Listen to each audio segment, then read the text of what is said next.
Julian കൊയ്പ്കയുടെ കഥ പറയട്ടെ. അതിനു മുൻപ് ചാനൽ ആരെങ്കിലും ആദ്യമായി കാണുന്നുണ്ടെങ്കിൽ ഒന്ന് സബ്സ്ക്രൈബ് ചെയ്യണേ. ഇതൊരു വിമാന അപകടത്തിൻ്റെ കഥയാണ്. 1971 ക്രിസ്മസ് രാത്രിയിലാണ് അത് സംഭവിച്ചത്. ജൂലിയൻ കൊയ്പ്കെ സഞ്ചരിച്ച വിമാനം ഇടിമിന്നലേറ്റു തകർന്നു. വിമാനം തകർന്നതിന് ശേഷവും അവൾക്ക് ബോധം നഷ്ടപ്പെട്ടിരുന്നില്ല.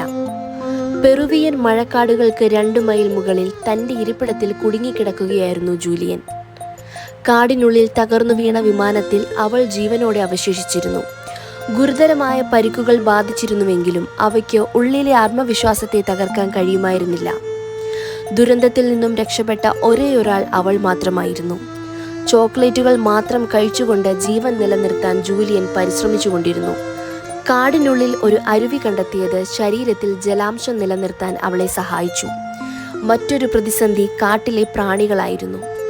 എന്നിട്ടും പിടിച്ചു നിന്ന ജൂലിയനെ 9 ദിവസങ്ങൾക്ക് ശേഷം മരം മുറിക്കുന്ന തൊഴിലാളികൾ കണ്ടെത്തി. അങ്ങനെ ജീവിതവും മരണവുമായി പോരടിച്ച 9 ദിവസങ്ങൾ ശേഷം ആശുപത്രിയിലേക്കും പുതുജീവിതത്തിലേക്കും. വിഖ്യാത സംവിധായകൻ Werner Herzog 2000 wings of hope എന്ന ഡോക്യുമെന്ററിയിൽ അവളുടെ കഥ പറഞ്ഞു.